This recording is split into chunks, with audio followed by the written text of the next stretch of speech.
Hey, what's up YouTube? It's Eli. Welcome back to the channel for another video. Today's video is gonna be quite a bit different because I do have multiple things that I want to talk about today.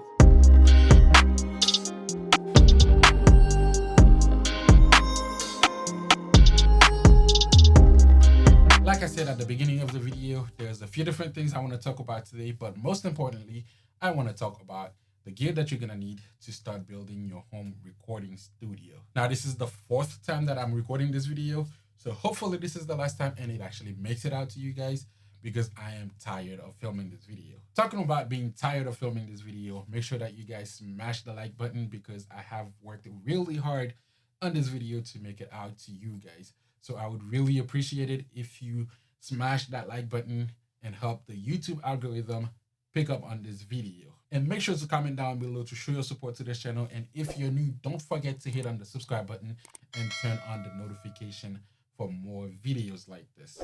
And as always, we're gonna have our Amazon affiliate link down in the description. So when you guys are purchasing your gear, make sure to use that link. When you do, we will get a small commission at no extra cost to you. Let's go ahead and jump into this video and start building our home recording studio. To build your home recording studio, there's a few equipments that you're gonna need. We're gonna call those the absolute necessities. And of course, we don't just want to have the bare minimum for a home recording studio. So there's gonna be a few accessories that is gonna make our life a whole lot easier if we do get them. And I had planned to make this entire video completely different than what you're getting right now. But not only was it time consuming to film, it was also time consuming to edit. And also, every time I filmed it, something went wrong where I could not either use the footage or I couldn't use the sound. So here we are again, filming this video for the fourth time. And this time we're filming it a little bit different and hopefully it works out perfectly this time. Now, as far as my home studio is concerned, I do have what you would call a semi-professional recording studio with a lot of expensive gear. And we're not going to be talking about those today. Rather, we're going to be talking about some of my portable gear that you can use for your home recording studio. All right. First thing first, you're going to need an audio interface. Now, arguably, the most popular audio interface that you can find for a home recording studio is going to be the Focusrite Scarlett 2i2. This interface is a beast, so you find it on pretty much every home recording studio. All right. It has two combo jack inputs, XLR/TRS combo jack inputs, and it has one headphone out. And in the back, it has your main monitor out. And this interface is USB-C type to USB-A into your computer. And also, this interface comes with two free DAWs. We're going to talk about them more in just a little bit. And the second interface that I wanted to actually mention is this one. Now, it didn't make the video because of its popularity, but it made the video because of two reasons. One is the first interface I ever got. Now, this one right here you're looking at is actually the second gen of this type of interface, if I'm not mistaken.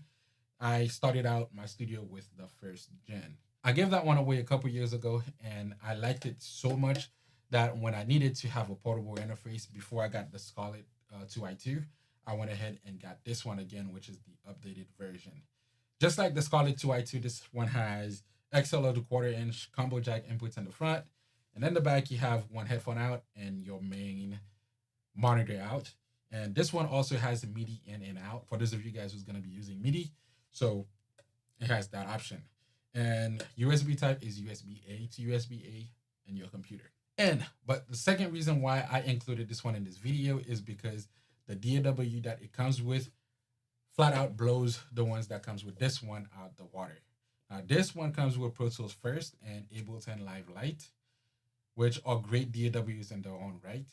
But this one also comes with Ableton Live Lite. And the second DAW that it comes with is Studio One Artist. Now, Studio One Artist itself is not a free DAW, but by buying one of these interfaces, you do get it for free. And it can arguably give any professional DAW a run for its money. So that's the reason why I added this into the video. While the interface itself is not one of the most popular interfaces out there, but the DAW that it comes with, I think is gonna be one of the best options that you can get for free right now. So now you got your interface and you got your DAW. Next, we need a way to monitor the work that we're going to be doing, a way to listen back to what we're going to be doing. And for that, you're going to need a set of headphones. This is the Sennheiser HD280 Pro. I've had this for almost a year now, and they sound pretty amazing.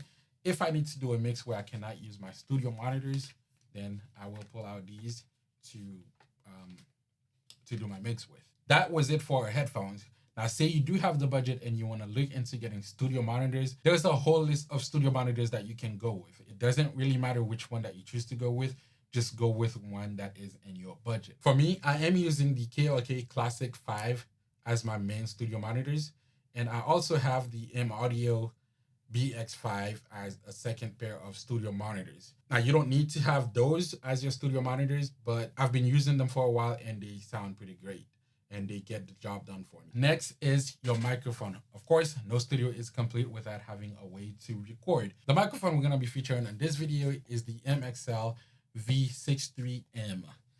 This microphone runs anywhere between $70 to $100, and I've had it for about 5 years now, and I still cut vocals with it till this day. Next thing you're gonna need for you producers is a MIDI controller.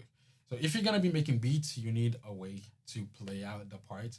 That just makes it easier. It is not a necessity, but if you do have it, it makes playing your parts a whole lot easier. The one we're gonna talk about today is gonna be the Novation Launchkey 25 Mark III. This is one of my MIDI controllers. I've had this for a little under a year, and I've used it in every beat I've made ever since. The Native Instrument A61 MIDI controller is the second keyboard controller that I added to my studio. Now, this is gonna be overkill if you're not gonna be playing any main piano parts in your beats. So you wouldn't need to get something like this. In my case, I do use it a lot to produce music where I have to play a full piano part. So this is pretty useful for that. Where I can't play them on the Launchkey 25, I can play them on this MIDI controller. That's why I added this one into my setup. Moving on from the MIDI controller, your studio is pretty much complete. Now, at this stage, the only thing you need is just accessories to make the gear that you already have useful to use. For example, we have a microphone. We don't have anywhere to put it on. So for that, we need to get a microphone stand, a pop filter, and a shield. With that whole setup, you're gonna get the best results out of your microphone, especially if you're gonna be recording in a place that was not made for music recording. Another accessory that's gonna make your setup a whole lot better is if you have headphone amps. Now, if you're gonna be recording different people in your studio, then your audio interface with the one headphone out is not gonna be enough for both you and your artist to listen to what's being done. So having a headphone amp is gonna be the solution for that. I have this one here that I've been using in my studio for about 5 years. It's pretty great and it feels very sturdy. I feel like I can run over this with my car and it would not break because the way it feels pretty sturdy. What I don't like about it is that it has faders instead of knobs, and the faders don't feel great under your hand. Now, that's just a little quirk that I don't like about it. That's nothing to do with how it actually performs. It's actually pretty great. It has unbalanced input in the form of RCA cables, and also it has a balanced input in the form of a 1/4" TRS cable. All right, moving on from the headphone amp, we need a way to back up the work that we're gonna be doing in our studio. The hard drive I am using is the WD Element 2TB hard drive. The great thing about this one is that it is portable, so you can take it anywhere with you without having to worry about lugging something huge around.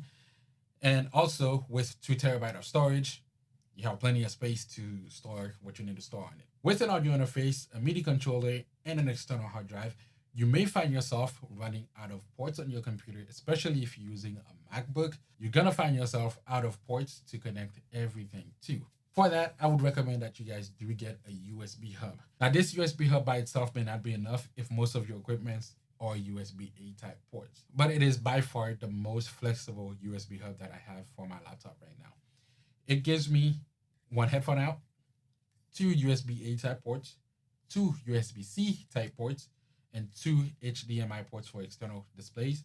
And also, I still retain the charging port because the current lineup for the MacBooks is using the USB-C type ports to charge. So you do lose a port when the laptop is being charged and you're working. So with this USB hub, not only do I retain my charging port, I get 2 USB-C type ports, 2 USB-A type ports, headphone out, 2 HDMI outs for external displays. Now, with all these equipment, you do need somewhere to put them.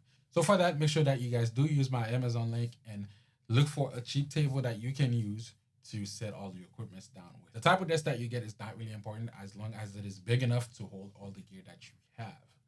So that is how I would build my home recording studio. Moving on to the next part of the video is going to be about the new filming angles that you guys will see from now on this channel. Especially when we're making beat videos, now we're going to have 3 different angles for you guys. Starting with the talking head shot. This shot is going to be on all of the videos moving forward. Now, I am still using the same camera I was using before for my main camera. It used to be placed over here on this side where you guys are looking at the guitars in the background. And for that, I had to have my light right over it, which was basically standing right in front of the door. So it made the studio feel a little bit more crowded. So I went ahead and moved the camera to this angle that you're looking at right now. And I was able to move the light behind my right side speaker. And now I have way more room in the back. So this is the Canon M50 that you're looking through right now, right? And the second shot that you guys are gonna see a lot in these videos is gonna be this shot right here. Now, this shot is actually a very familiar shot because I used to have it on all past videos, but except this time I am using a different camera. Now, the camera that I was using before was the Canon T7, but now I am actually using my iPhone 11 as that shot because it is a wider angle and it picks up more of the room. So I thought it made a better fit to be there.